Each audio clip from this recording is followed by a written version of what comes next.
It is time for Answers Partyline today for your October the 1st, 2015. Answers Partyline brought to you by CHI, Albany Area Health, Wimmer Opticians of St. Cloud, and Atlas Chiropractic of Waite Park. In studio with me, Dennis Fuchs, Administrator with the Stearns County Soil and Water Conservation District, and Greg Berg, Shoreline Specialist. Greg, Dennis, welcome to the studios. Hey, it's great to be here. Thanks for having us on a beautiful October 1st day. You get excited about this weather, you were saying. Yeah, I just love it. The pheasant opener's coming up here, not this weekend, but next weekend, and things are looking a little better, for the pheasants out there. The roadside DNR roadside counts were up a little bit uptick. The nice weather that we had, the easy winter, and the spring was okay. Wasn't super great, but it was okay. So we're seeing a little bit of an uptick on the pheasant population, and we're hoping that folks do very well. I know the farmers are doing a great job of getting the crops harvested right now. So I got a feeling that a lot of the roosters will be in the places where we hunt. So you're looking forward to some pheasant nuggets, maybe? Pheasant nuggets. Have you had pheasant nuggets? Oh, God, they're awesome. Really? You haven't? I've had, just one time in my life, somebody else brought them to the studio, and, they were cold kind of when I ate them, so maybe that was the whole factor. Oh, yeah. No, pheasant nuggets, fresh out of the deep fryer, are awesome. Special seasoning, or what do you use for them? Have a couple beers before you eat them. Just to mask the taste. No. The pheasant is an extremely tasty bird. Okay. Some people say like geese. That's something that you need to acquire a taste to enjoy. Right. Pheasant is very good. I'd say rough grouse, might be a little bit better than pheasant. Really? But pheasant is fantastic. You should have some pheasant recipes next time you come. Yeah, we could do a cooking show. We could. But that's not the main focus today. No. I invited Greg Berg. He's been in our office since, 2000? Correct. And one of the things when I started here 19 years ago is I noticed that we weren't doing a lot of conservation efforts and practices with our lakeshore residents. And we worked with our SWCD board and the county commissioners to bring Greg on board as the Lakeshore Specialist to work with these folks to help address their resource concerns. And Greg, that's why I want him here today, is just talk a little bit about what he's doing and let your listeners know, hey, there's an opportunity to be doing something on my lakeshore too. Greg, take it away. Take it away. All right. So a lot of what I do is work with the lakeshore residents or even riverfront property owners, because we have some main rivers and some other smaller streams in the county as well, on erosion control and other restoration projects. And with that, it really provides an eye-opening experience for a lot of these people that own waterfront property and what they can do to control erosion, provide wildlife habitat, and improve the water quality on the property or in the immediate area from any runoff that might be going in the lake or the river. And so a lot of times these are request-driven because people understand that they have a problem, erosion along the shoreline, noticing shoreline loss, or bank failure, slope failure, things like that. We, especially last year, saw multiple properties where the slope failed and slid into the lake. And so that was a major deal with the amount of rain that we had in June.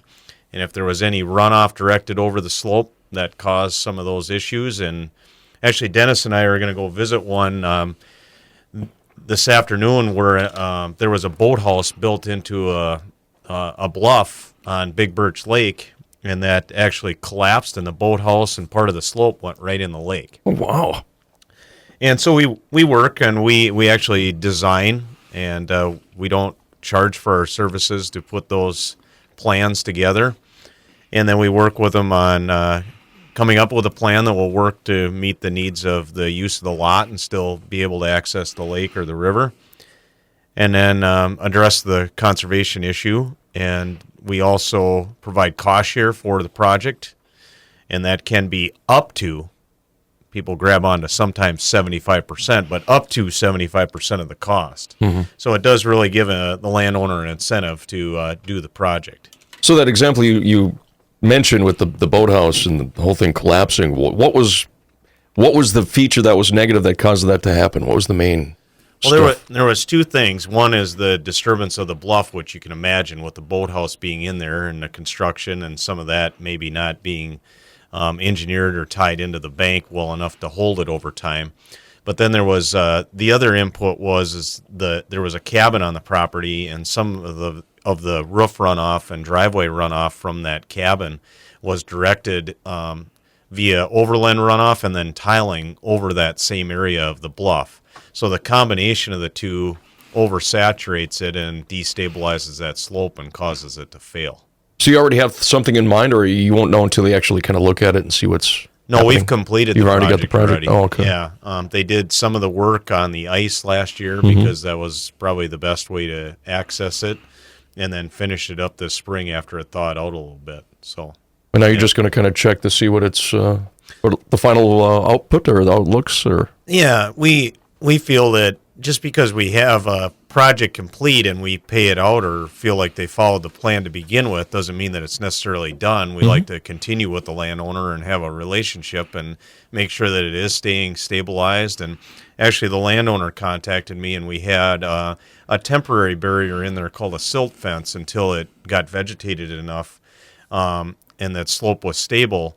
And he's going to be pulling out his dock and boat lift, as you can imagine, before the ice comes this fall or early winter. And he wondered about removing that silt fence. So I wanted to check on that and see what it looks like and kind of give him some advice that way. okay. So, and then Dennis, it's good. He's an administrator, so he doesn't see a lot of the real work. So it's good to get him out in the world and actually show him what we do. So, Oh, sure. It is nice to get out and look at some projects instead of going to meetings. Well, yeah. But this is one of the things I really enjoy, though, is doing this radio show. Meow.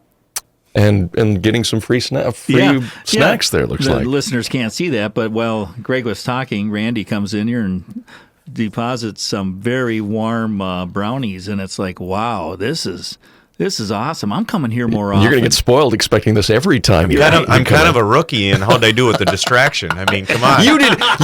You were just smooth talking right through the whole explanation. You did fine there, Greg. One of the other things that the shoreline projects include is a deed restriction, which requires the landowner to sign an agreement and a deed restriction to keep the practice there as long as they own the property, and when it's transferred to the next property owner, it stays there too.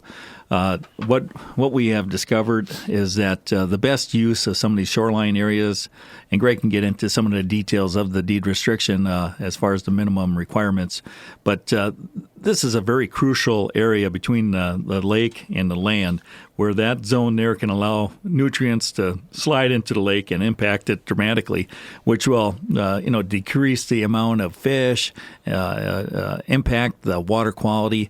So what our board decided to do is to require any of our lakeshore projects in Stearns County to have a deed restriction. We had one major project, which was $20,000-$30,000. It included a lot of earthwork, stabilizing the slope. It was 2 lots, and bringing in a lot of vegetation. And on these projects, we try to naturalize these lake shores. So that means you're bringing in native grasses, native flowers, and you really want to use those because you got deep roots. And we'll talk about this in a little bit after the break here, Brad, about the deed restriction. Well, thank you, Dennis. Yes, we'll visit more with Dennis Fuchs and Greg Berg after we get back from our news break, some sports, some weather coming up. If you have any questions for our guest today, our numbers are 320-845-2184 or 1-800-950-2148. Sunshine, our tempo 47 degrees, should see high in the lower 60s today. It's 9:30, News Time, Minnesota News Network. Brownfield Commodity Update brought to you by Midwest Machinery as we continue on Sarah's Partyline, visiting with Dennis Fuchs from the Soil and Water Conservation District, also Shoreline Specialist Greg Berg, as we were talking with Greg before going into the break about some projects he's been up to and other things. Greg, what else you've been doing there?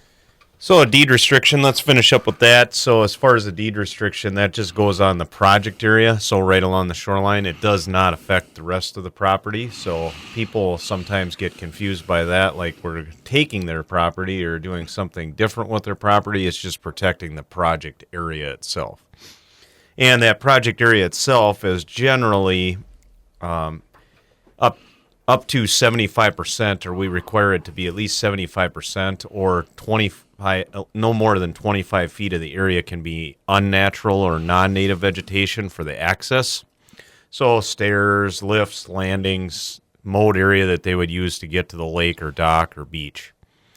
And then the buffer area or the natural planting, natural vegetation must come back from the lake boundary or river boundary.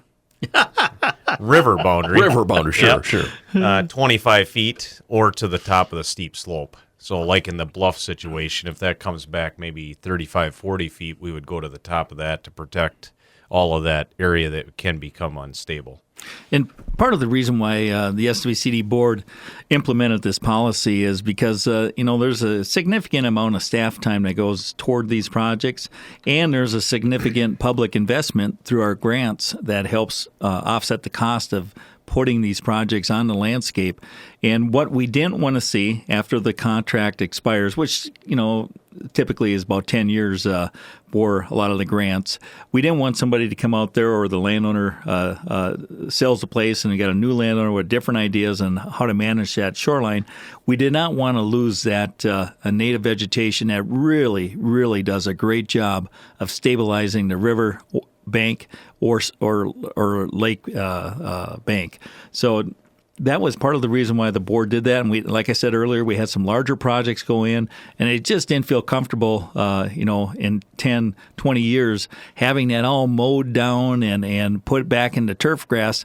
And turf grass is okay, but it only has a rooting depth of a couple inches. So it doesn't do a very good job of stabilizing that slope. So that's part of the reason why the board introduced that policy, and it's kind of unique. We're one of the few counties in Minnesota that require that with our lakeshore projects. Greg, are you aware of any other counties, SWCDs in Minnesota? No, I'm not. We've been contacted by a few. Actually, Kanabec County just contacted us again this week and got some information, and we've been sharing it because we kind of paved the way, so to speak, on how to get this done with the attorney's office and the recorder's office and some logistical things that go into it, and not doing an easement, because an easement goes into a whole different ballgame as far as what you need to have as far as a full legal survey and title opinion and some things like that. So we avoided some of that and made it a little bit easier on not only us but the landowner. Is that something that you think can typically be done most of the time, just avoiding that whole easement process? Yeah, we've been able to do that, and we've probably, I didn't count before we came, but we probably got 50 some of these in the county now, so yeah.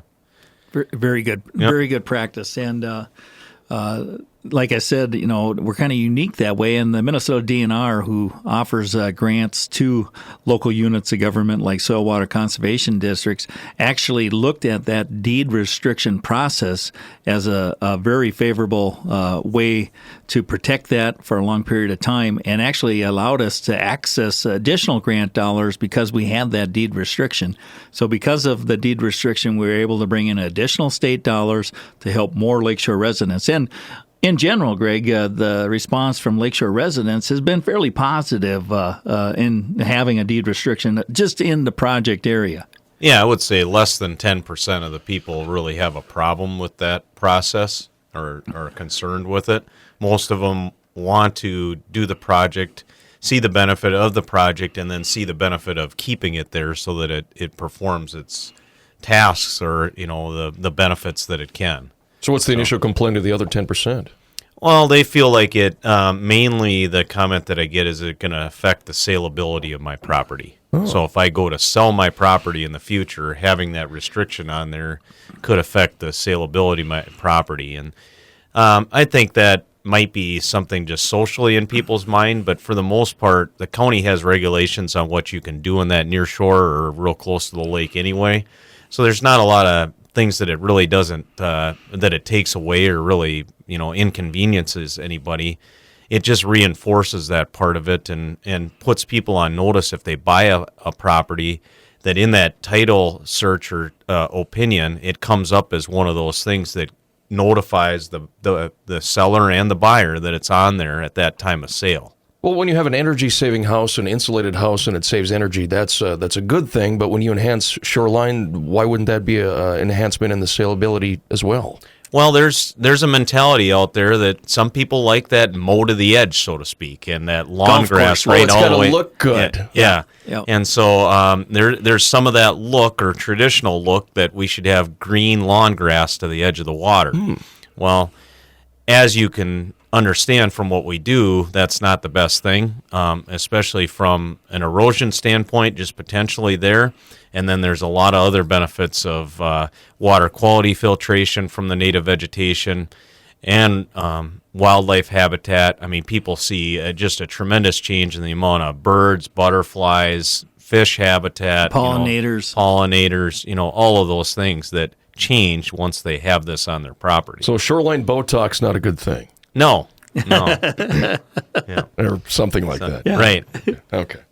And the one thing that you're recognizing too is that the value of the property can be increased versus having a cliff of erosion versus something that's stabilized and has nice vegetation. And this can look really nice too. There's a lot of these properties that have a tremendous amount of nice vegetation, whether it's flowers or shrubs or things like that. So.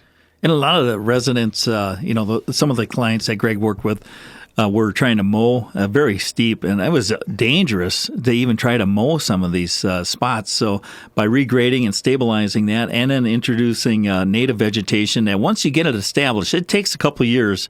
You got to watch it fairly closely to make sure you weed it and allow it to get established. But once it gets established, it does a great job of maintaining itself. And a lot of folks look at that as noxious weeds or it's just weeds out there. Actually, no, that's it's not Canada thistle, it's not wild parsnip. These are native plants to Minnesota that do very well on shorelines and do a great job of sequestering nutrients and then, like Greg said, providing pollinator habitat, wildlife habitat, and filtering all of the nutrients that may enter the lake before it does enter the lake. Now, Greg's got several projects going on throughout the county, and I just wanted him to touch on a variety of things that he's working on. And if we got time, I'd like to have him just touch on a couple of those. Is that okay, Brad? Dennis, you have my permission, please. You continue. Rock. You rock. No, you, Dennis, you. One of them that we've been working really hard on is a Rice Lake Clean Water Fund project. The state of Minnesota has the Clean Water Land and Legacy Amendment that was passed in 2008, and out of that came the Clean Water Fund. And so through the Board of Water and Soil Resources, the state agency, we were awarded a grant for an area around Rice Lake. And we actually did some work with Ben Ruley, our GIS specialist, mapping type individual, if you're not familiar with that, and did some assessments on a bunch of the lakeshore lots in that area so we can estimate the amount of pollution potential that's coming off from each lot. We took that, overlaid it on each property, and then we went and met individually with those property owners to explain to them the benefits of doing not only lakeshore restoration or erosion control, but also maybe a stormwater feature like a rain garden on their lot to capture some of that runoff. And we've been doing that to inform people of what can be done and what we can provide and the assistance that we can do, and that's one of the projects that we're working on. Now, also included in that is offshore techniques or things that are in the watershed that are not lots or land that abuts the lake, but still might have runoff that can go in the lake. And we've been working with some landowners in that, too, to control any erosion or water runoff. And a lot of times we'll put in berms or waterways or holding areas for water that treat the water, release it a little bit slower, and things like that. And we're seeing that as a major input across the county on some of these spots where we have some flow that ends up getting concentrated in an intermittent stream or just some type of waterway. And the amount of erosion and water runoff that we're getting in some of those areas is dramatic. So, Greg, when you go to a specific project or a potential project and you look things over, and you just mentioned so many things that can be done for that particular shoreline, how do you narrow down to what's most cost effective, and how do you kind of pinpoint what's the best based on what you have to put into it? Yeah, we kind of try to take what the landowners' needs are and what they kind of want for vegetation, and what we might talk through with them. I always want to meet with them when we start a project to make sure I know what their intentions are. And then from experience and going to different workshops and learning techniques and then learning from doing projects, we kind of understand what the best bang for the buck and benefit are for our design and types of things that we might prescribe for that property. And I tell you, almost every one of them is going to be a little bit different, just based on soil type, slope, amount of sunshine you might get, flow if you're on a river, infrastructure that might be there, all those different factors that we would take into account. I'll have you put on those headphones. We do have a phone call question here that we can get on the air. Can you hear okay with the headphones? Everything good? All right. Yes. Hi, you're on Chasm Radio. What's your question for our guests? All right, Dennis. This is Gary calling. I have a question for you. The question is, I need to know with pheasant hunting coming up, do you need to have that when you go out? Will the DNR check you if you don't? And where can you purchase that? So, Dennis, that's the question for you. If you could answer to everyone on this radio station, I'd appreciate your time. You see where I'm going, Dennis? Thank you. Well, thanks for the question, Gary. I miss you, man. You do need a license, and you can pick that up at most any place that sells hunting supplies. Gander Mountain, Shields, even some of the gas stations out there will sell you a license. But yeah, you definitely need a small games license and a pheasant stamp in order to hunt in Minnesota. And plus, you need fluorescent orange. Yeah. Gary is a big pheasant hunter, I think. I think he is. I did not know that about that. He's a big pheasant hunter. Jeez, I know that guy. I see him in Wade Park once in a while. There aren't a lot of pheasants in Wade Park, but, the guy does get out and about. All right, well, back to our project on the lakeshore there. You got a Rice Lake project you were doing there, Greg? Right. And so we kind of are in the middle of that, and we are, ready for more people if they're interested in doing something. So if they have property around the lake, on the lake, or even within the immediate watershed, have them contact me, and we can do an assessment, see if there's some benefits, and try to help them out or help the lake out, or both. So, And the other thing is, we're trying to line up grants, and it is very competitive grant process through our state agency, the Board of Water and Soil Resources, and they just had that close here a couple months ago, and we'll be finding out how we did with the grants that we submitted. But then that won't open again until next summer, and then we'll submit another grant application for various projects. So the other thing is, if you're thinking about doing something, now is the time to visit with Greg. It's a perfect time to get out there and do some surveying when the leaves start dropping, and he can access the shoreline and do a good job with the survey. And then we can start pulling together various projects to come up with a really nice application, which will bring in the additional dollars to offset the cost of doing the project. Very good. You want to talk a little aquatic invasive talk here? Yeah, we might as well do that. That's a hot topic around the state, and it's become real hot in the area now. Aquatic invasive species, as a lot of people have probably heard now, some of the big things were way back when, Eurasian water milfoil, and then we kind of stepped into the zebra mussel thing, and they've been detected in a few areas around here and all over the state now. And now the new one in Lake Coronis, locally by Paynesville, is the starry stonewort. And recently, within the last week, they've decided to close off the main access near where this was found on Highway 55. And they've also closed off, I think, all but one other access on the lake, from what I've understood. And that is to try to prevent that being moved around anymore on the lake in many more areas, or being transported via boat and trailer or any other equipment that might be moving through the accesses to other lakes or rivers. And I understand from what I've been reading and hearing about this that they're going to try some treatment of that starry stonewort. It's taken up quite a few acres of some of the bay near that access, and then some of that end of the lake.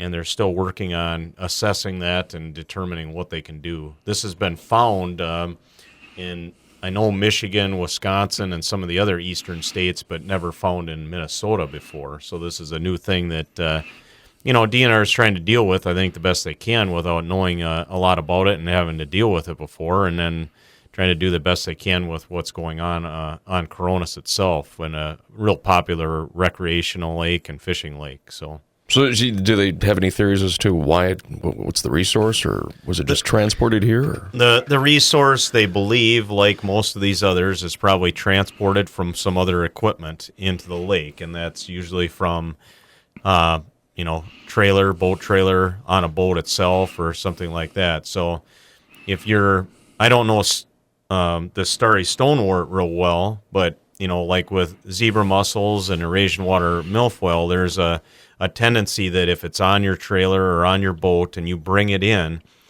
there's a lifespan, even if the boat or the trailer is sitting out of the water for a while, that it can still live. And so you put your boat or trailer in to get your boat, going or in and out and things like that, and that deposits in the lake, and then it can spread. So I saw on the news last night they're doing some new research, and I don't know how much value there is in this, but this was interesting to me, is that they're doing some DNA testing of the zebra mussels now, where they think they might be able to tell from the DNA of the zebra mussel where it came from, because some of them are going to have a different type of structure to them or something like that. So if somebody brought it from the Mississippi River, they might be able to structurally tag those from there to the other lake and determine where it's coming from. I want to talk a little bit more about that in just a moment. We got a couple phone calls here. I'll have you put on the headphones once again. Hi, you're on Chasm Radio. What's your question for our guests? Yes, I own a farm where the Sauk River runs completely through it, and I'm having a lot of erosion issues. So what does a person have to do to qualify for a grant to help cover the cost of restoring that bank? Well, as far as the cost share that we can provide, the biggest thing would be is to bring those out, or have me come out, and take a look at the actual property. And I can do that at some point if you would just touch base with us at the office, and we can set up an appointment for me to come out. Qualification-wise, mainly a lot of that on the river is going to be similar to what we talked about before. So you have to be willing to at least preserve or have some type of management plan, even if it would be grazed or something like that, of maintaining that perennial vegetation to the top of the slope near the river, or at least 25 feet back, or sometimes we even look at the floodplain extent. Uh-huh. Could I get your number, please? 251-7800, extension 3. Once again, it's 251-7800, extension 3. And the person you want to talk to is Greg Berg. Greg, okay. Berg. All right, sounds great. Yes, thanks for calling. I have been working on the river, trying to restore it, getting rid of some of the buckthorn and stuff. And as we're doing this, we're seeing how the river is eating a bank away. Yep, and that, some movement of the river channel itself, or the corridor, or even that floodplain is normal. But we try to work with that with as much natural techniques. We call it bioengineering in the business. The real technical part of it is using vegetation and even cut trees and things like that to try to minimize that movement and stabilize the soil or the slope that you're talking about, or that eating away. And I can look at it with you and see what kind of options we have in your particular area there. So, well, thank you so much. Thanks for your call. You're welcome. Got another call here waiting patiently on the line. What's your question for our guest today? Hi, I'm sitting out on the Getchell Lake access right now, wondering why this thing is drying up. So the water is extremely low from what you've normally seen it? Well, you guys ditched it last year, and then you were supposed to put in a water control structure to get the water level back up. And now it's drier than I've ever seen it in 30 years. It's basically, you can't hunt it. Okay, so the main part of the lake that you're talking about is on a stem of Getchell Creek, or the ditch that goes through there. Is that correct? Getchell Creek, and then it was ditched last year. Okay. Yeah, and I think... water was supposed to be returned back, and you guys haven't done it. Okay. The water control structure was supposed to be put in. I don't see where it's doing anything. So the ditching authority in that section, if I'm understanding the area correctly, just off the top of my head, is the Sauk River Watershed District. Right. And so they would have been the ones that would have taken on the ditching project and the maintenance to that ditch and whatever effects that it had to Getchell Lake. What you need to do is contact them and talk to them about what plans there are to manage that water level with the ditching project that they took on. The contact there would be Scott Henderson. Yeah, I've talked to Scott. Okay. And the thing that bothers me more than anything is that what they said they were going to do was never accomplished. It wasn't done. I mean, essentially, the Sauk River Watershed District has taken away, any reasonable way to hunt that thing.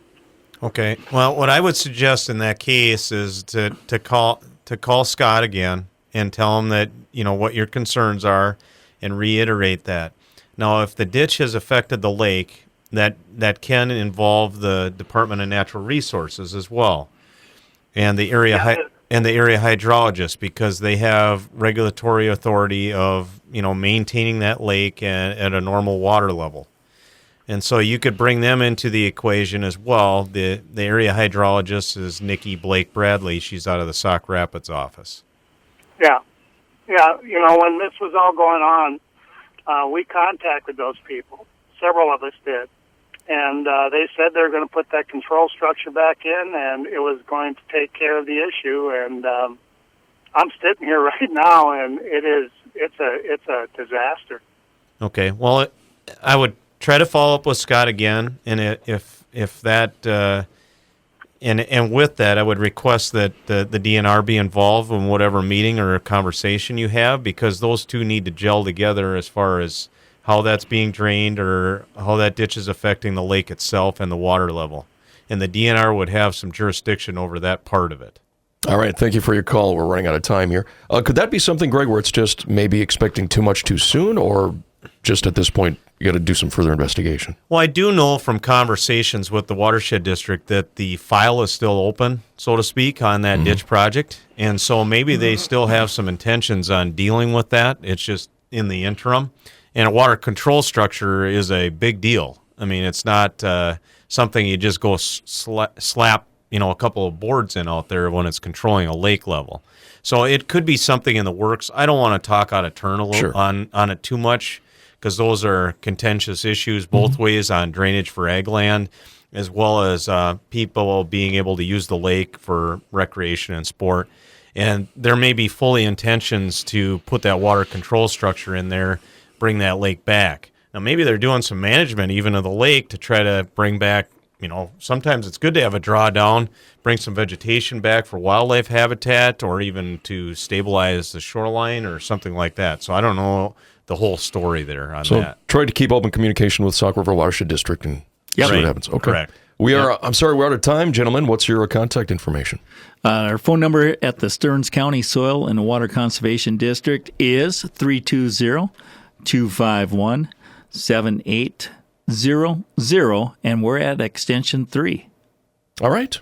Thank you very much, Brad. Dennis Thank you. Fuchs, Greg Berg, thanks for your time today. News coming up, Chasm Radio.